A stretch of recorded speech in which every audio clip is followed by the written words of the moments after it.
Hey everybody, it's Steve. I'm coming to you from Mammoth Cave National Park in next to Cave City, Kentucky. Yeah, so it's probably going to take me a little while to edit all the footage and all that stuff. So let's hop in the van. I'll tell you a little bit more about it and what's been going on. Let's hop in.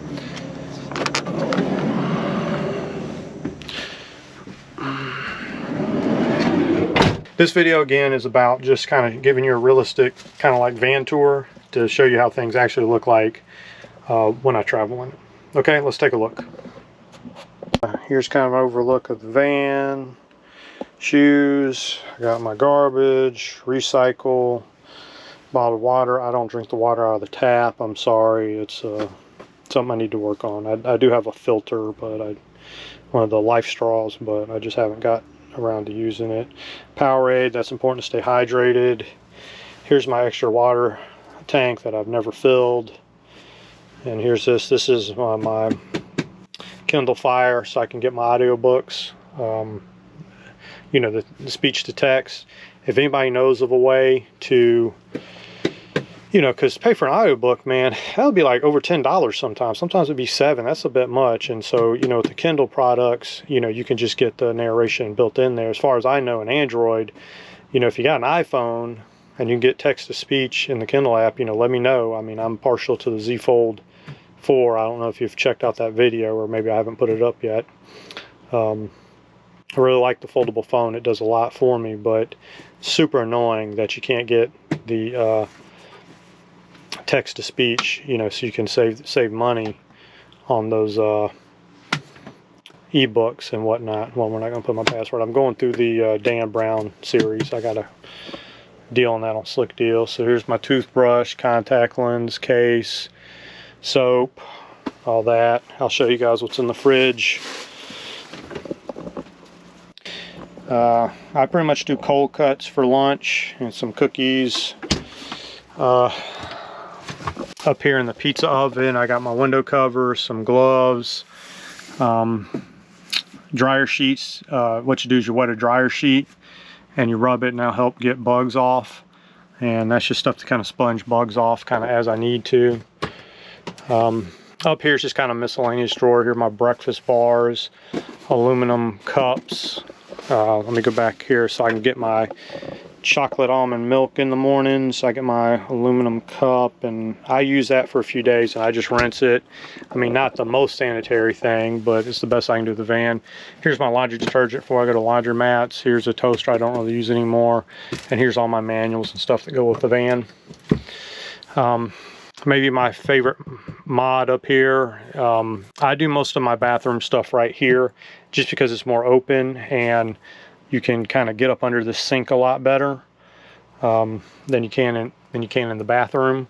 But yeah, so use this so I can floss my teeth and you know, comb my hair, stuff like that. And here's kind of like the pantry. I got my chips and popcorn, dish for dishes. I got, you know, paper towels, clean wipes, wet wipes or hand wipes. Those are good for if I'm getting low on water and you use wipes, you know, face wipes, body wipes, stuff like that to stay clean, or if you don't get too dirty, just to save on water, or as a substitute in case your water gets low. Okay, coming down here to these drawers, we got this miscellaneous drawer here. Here's my park pass and my utensils. These are pretty handy. When I first got the van, this is a convection oven and it gets hot, and I actually would use my clean socks to get stuff out of there, and like, oh, I need to go buy me some pot holders or whatever. Here's a battery bank. This is a thing for the GoPro that I don't use. Here's my lavalier mic that got a little wet. I'll explain a little bit more about that in just a second.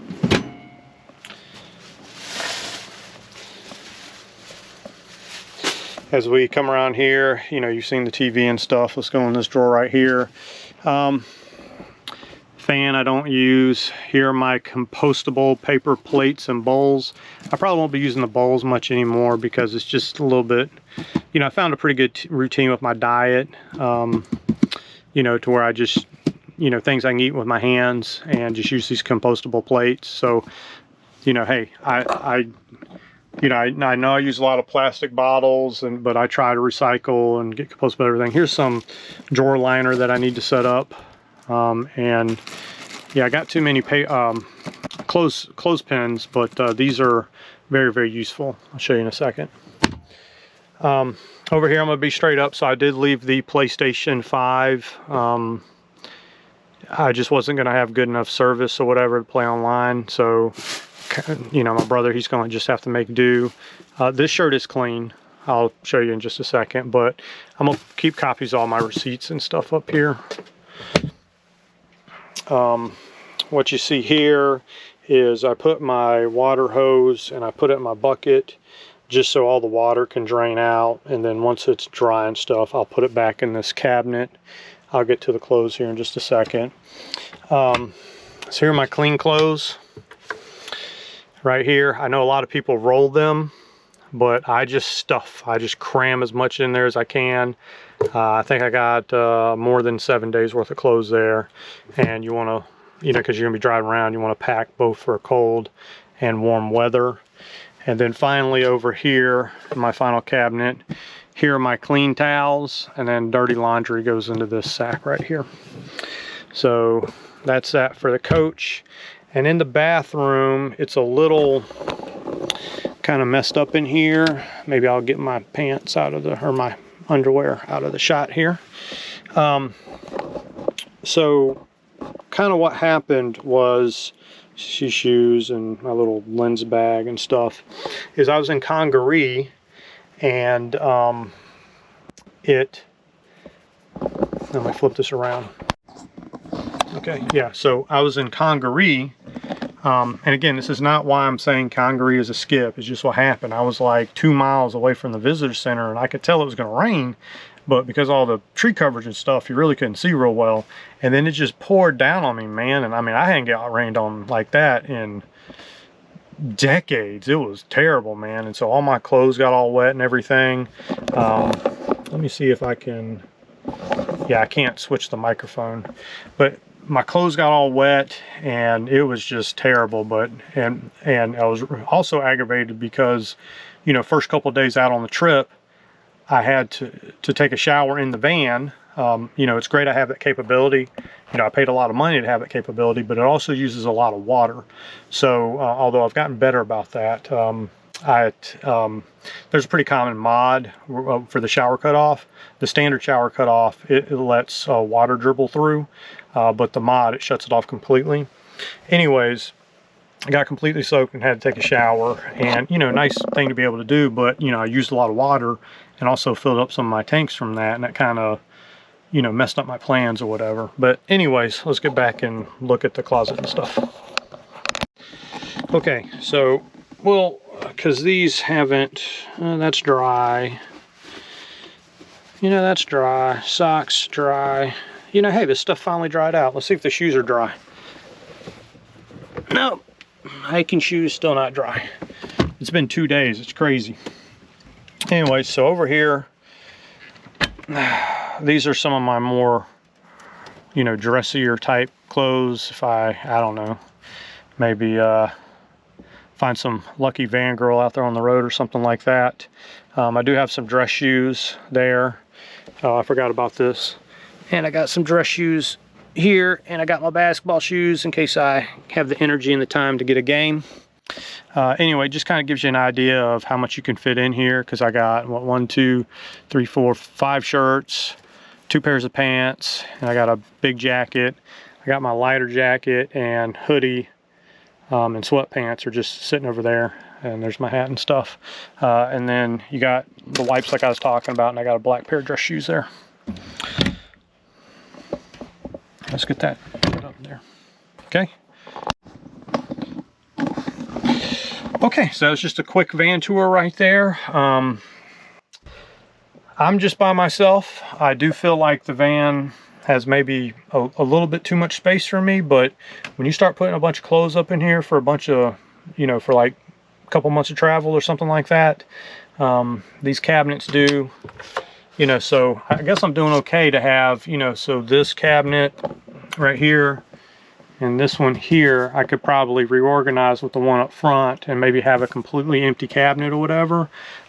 This is so I have a 2022 KL, and the L's for lithium, the K is the floor plan with the twin beds in the back bathroom.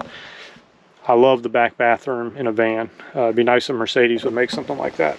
Anyways, this is very popular for couples, and I could see with couples how you'd be a little tight.